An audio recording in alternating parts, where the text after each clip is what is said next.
Hello everyone, welcome back to Cole Sports Report. Happy draft day. Today we have the final mock draft. I know this video is coming out probably like an hour before the draft, but I had to get it in somehow. Been a bit busy, but I've been working on this pretty hard. So we're just gonna hop right into it. I think the first pick, still completely no way it doesn't happen. Trevor Lawrence at number 1. Same thing with number 2. I can almost guarantee you 99.9% chance that Zach Wilson goes to the Jets.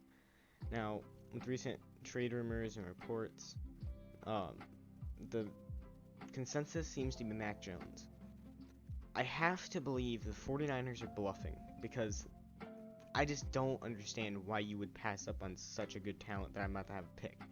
You have an incredible athlete, he has a good arm, he's great in mobility, his character does come into question at times, and he's had some epilepsy reports, and I truthfully do believe that the 49ers are just bluffing for other teams. And I'm taking Justin Fields, the quarterback out of Ohio State. Next, we have the Falcons at 4. This is also seeming like a consensus pick. The Falcons need another big threat on the offense. They do need to build some defense, but I really don't think there's anyone worth taking here. So I think you take best player available, and that is Kyle Pitts out of Florida. Bengals at 5. I honestly, this is probably the pick I struggled with the most, just because it's stuck between two players, and that is Penei Sewell and Jamar Chase. Obviously, Penei Sewell to protect the future of Joe Burrow, but also giving him some weapons wouldn't be the worst idea. I think either pick they make will end up being a great piece of their future, but I am going to be going with Jamar Chase. I believe that he's a speedy weapon, he's an incredible combine/pro day, and he has the Joe Burrow stamp of approval. Joe Burrow said multiple times he would love a reunion, so that's why I believe they'll go with Jamar Chase. I know that a lot of people are stuck also on the Dolphins pick. You go with Devontae Smith out of Alabama, reunite him and Tua. You do the same thing with Jaylen Waddle. You go Penei Sewell, maybe another weapon somewhere in here. But I'm going to take Jaylen Waddle. He is my wide receiver 1. He's a speedy outside weapon. He could be what they wanted Devontae Parker to be, and he's a familiar face for Tua. So lots of upsides to Jaylen Waddle, but there is big questions due to his injury concern. Clearly with the broken ankle during last year, then big confusion as if he's actually healthy. But I do believe that the Dolphins will be taking him at 6. Now, first trade, we have the Lions at 7. The details of these trades don't matter, by the way. This is just to get them to go through. But I'm going to be having them trade with the New England Patriots out of North Dakota State. Now, truthfully, Trey Lance is probably the biggest question mark at quarterback this year. He has a great ceiling, but also has a very low floor. There's a great possibility that he could be a complete bust. He has a great arm, he has questionable accuracy at times, but he does seem like a Patriots quarterback. Well, you can't really categorize any Patriots quarterback because there's been about 2 since 2000. So, I truthfully do believe that Belichick will love having a mix of a good accuracy quarterback and a good mobile quarterback. On to 8 with the Panthers. Now, the Panthers fans are probably screaming at the top of their lungs if this actually happens, because you get another great offensive lineman and you don't even have to trade up for him. He's the best offensive lineman in the class, and I truthfully believe that. And you don't even have to trade up for him. So now you can protect Sam Darnold and ensure your future will be strong for your offense. Next, for the Broncos. They also need offensive line. There's also talks that they could be taking a quarterback, but I don't think Mac Jones is that quarterback. Plus, with the whole Teddy thing, I don't understand why they would take a quarterback. So I'm going to be protecting Teddy Bridgewater, because God knows he needs it. I'm going to be taking the next best player off the board, and that is Rashawn Slater out of Northwestern. He's got great size, he's a great player, and he's at a position of need. 10 to the Cowboys. This is also a pretty consensus pick, and I'm going to stick with it here. I'm going Patrick Surtain out of Alabama. He's my cornerback 1. He's a position of need for the Cowboys, and obviously reuniting him and Trayvon Diggs from Alabama last year. So I think it's a pretty easy pick. Next, for the Giants. This actually was reported that they were going to take one of the Alabama receivers. Now that Jaylen Waddle's off the board, I once again believe that this is going to be Devontae Smith out of Alabama. He's a Heisman. He fell off due to his size concerns, but it does complete New York's offense, even if Daniel Jones is that quarterback. I don't think he will be a lifetimer, but I think they can work with him, especially with how good this offense will be with Devontae Smith coming in. He's a great player. You can't teach skill. Well, okay, you can teach skill, but you can't teach how good Devontae Smith is. Size does matter, but it's not going to be the biggest deal, especially with how good he is. I think that this Heisman season proved it. Up to the Eagles at 12. This also was a potential trade spot. I was potentially going to have the Eagles fill into Denver's spot and be taking either Patrick Surtain or J.C. Horn, but I think that it's even better because they don't actually have to trade up and they're still going to get a corner that they need. And that is J.C. Horn out of South Carolina. He is a great athlete. He's the borderline corner one for this class. They're building a great defensive back core in Philly with Darius Slay, and now they're gonna have J.C. Horn, so makes it an even better DB core. On to the Chargers at 13. They also need to protect the future of their quarterback, just like the Bengals. But I think they're actually gonna do that. I think they're gonna be going Christian Darrisaw out of Virginia Tech. I think it's pretty much a textbook pick. You have giving Herbert good protection. He's a good, solid player. He's probably not going to be anything outstanding, but he's good enough to be maybe an all-pro at some point in his career. Now the future with Justin Herbert is looking even better. On to the Vikings. A lot of people say that this is where maybe the football team will slide down and ensure their pick of Mac Jones, and then still potentially Vikings getting the player I have them drafting here. But I think for them ensuring that they get what they want, that they will be taking Elijah Vera Tucker, the offensive guard out of USC. The guy is just insane. He's a really great player, very underrated in this class of stacked alignment. But I think it's a needed protection. It's one of the many holes that they have to fill in this draft class, and it's not really a big primetime pick. It's just a position they need, and it's a position that they're going to fill. On to the Lions at 15. Obviously, they traded down from 7 and gave that to the Patriots. So now who do they take? A lot of people are saying they were going to take a receiver. Well, there's not really a receiver that is worth taking this early on. So I think that they're going to take the best available player at the position that they need, and that's not Mac Jones. That is Micah Parsons out of Penn State. Obviously, he has character concerns with the whole fighting his teammate thing. Not concerned about that. I think not Matt Patricia, he was the old one. I think that that whole coaching staff can build Micah Parsons. Obviously, a lot of it came from New England, so they are very good at disciplining their players. I think Micah Parsons will fit right in with the Lions. They need a big it factor linebacker, and there it is, and Micah Parsons.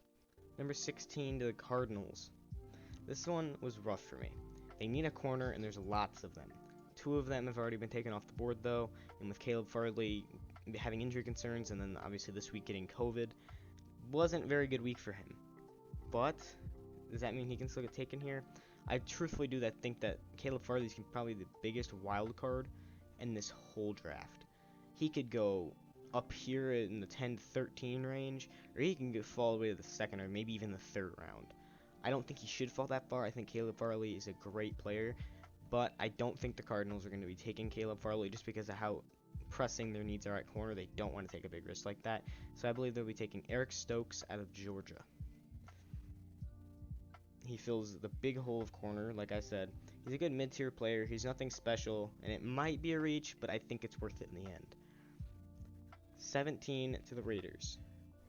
This one is also kind of rough because they have some things they need, and a lot of it could be filled here in the early mid-round. But also they have a decent amount of picks this year, so I could see them filling those holes then. I think for now they're going to take a player that best fits their defensive scheme, and that is Jeremiah Owusu-Koramoah. And that's because, in my opinion, John Gruden loves linebackers that could also play safety. And quite literally, that is what JOK is. He's a versatile linebacker who could go play safety. So I believe that's who they'll be taking in this pick. 18 to the Dolphins. I don't understand why people say that they are taking Najee or Mac Jones in this situation, because they don't need a quarterback. They drafted one last year. And if you're going to take another quarterback, don't take another one from the same school. And don't take a running back. I think it's too early for any of the running backs here. I could see a running back being taken maybe in like the 23 to 32-ish range. But I don't think any of the running backs are insanely good enough to go this high up. Sure, I also said that about Saquon Barkley, but you don't get that every single day. So I think the Dolphins are really, once again, just going to take the best player off the board at a somewhat position of need, and that is Azeez Ojulari out of Georgia. Now to the football team. Wow. How did they get this lucky? I think this one's also a pretty consensus pick. They need a long-term QB for the future, and that, in my opinion, is Mac Jones out of Alabama. 20 to the Chicago Bears. This is also an interesting pick. A lot of people have them taking offensive lineman Tevin Jenkins. Some have them taking wide receiver Sean Bateman. Lots of controversy around this pick.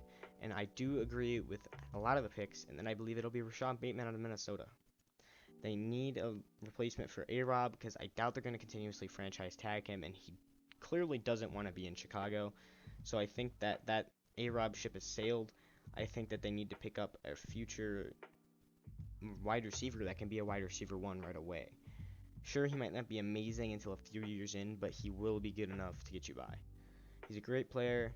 He had an eye-raising combine. He kind of went unnoticed in the wide receiver corps just because of how good these top receivers are. But he had a really good combine / pro day. So that's why I think the Bears will be taking at 20. 21 to the Colts. Also a pretty interesting pick. There has been reports that other teams will try to trade up for this pick to hop some other teams in this vicinity that are taking corners or the linemen. And I think that's actually what happens here. I think that the Colts are going to be trading this pick, and they're going to be sending it off to Green Bay. Once again, the trade details don't matter, so I'm just going to skip to when I get this trade to go through. Alright, I got the trade to go through, and with the 21st pick, the Green Bay Packers are going to be selecting Caleb Farley. I know that might be an interesting pick, especially for a trade up, but they need a corner. The guys that they had this year, except Jair Alexander, are not going to cut it. So I think they're scared of the Titans and Jets taking Caleb Farley before they get to this pick. And maybe a few other teams like the Browns and maybe even the Saints. But there is some injury concern around Caleb Farley. So I think that it is kind of a risky pick, and I don't think it's really a pick that Green Bay would make. But I think it's something they should do, and I think it's something that they have a good chance to be doing. So, on to the next pick. 22 to the Titans. This also is a potential trading spot with other teams, like people said Buffalo will trade up for a running back, maybe even the Browns or the Ravens trading up to take an edge. But I think this pick is going to be traded as well. So, this pick from the Tennessee Titans will be sent off to Buffalo. And once again, trade details don't matter, so I'm just going to skip to when it's done. Alright, trade has been accepted. Now, with a 22nd pick in the draft, the Buffalo Bills will be selecting Najee Harris. They now have the hands-down best running back trio in the NFL with Devin Singletary, Zach Moss, and now Najee Harris. They want him desperately, apparently, from some reports. He is my running back 1. Like I said before, I don't think that the running back should be going this early, but I think they will. I think they're scared of the Jets in this scenario because the Jets have also expressed interest at running back. Pick 23 from the Jets. They got this via Seattle in the Jamal Adams trade, and I think that, honestly, Seattle got the deal on that one. But the Jets, they're on the clock now. They need some desperate work in the secondary.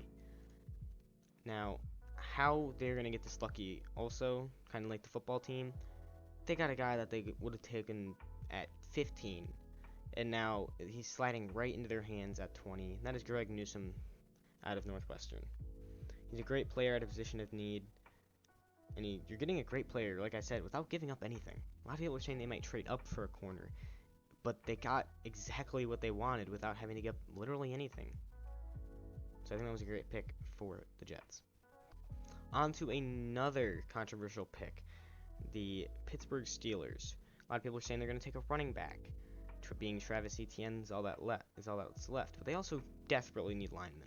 And when I say desperately, I mean desperately. They also need an inside offensive lineman. And I think that they're going to take most likely the best available currently, which in my opinion is Creed Humphrey out of Oklahoma.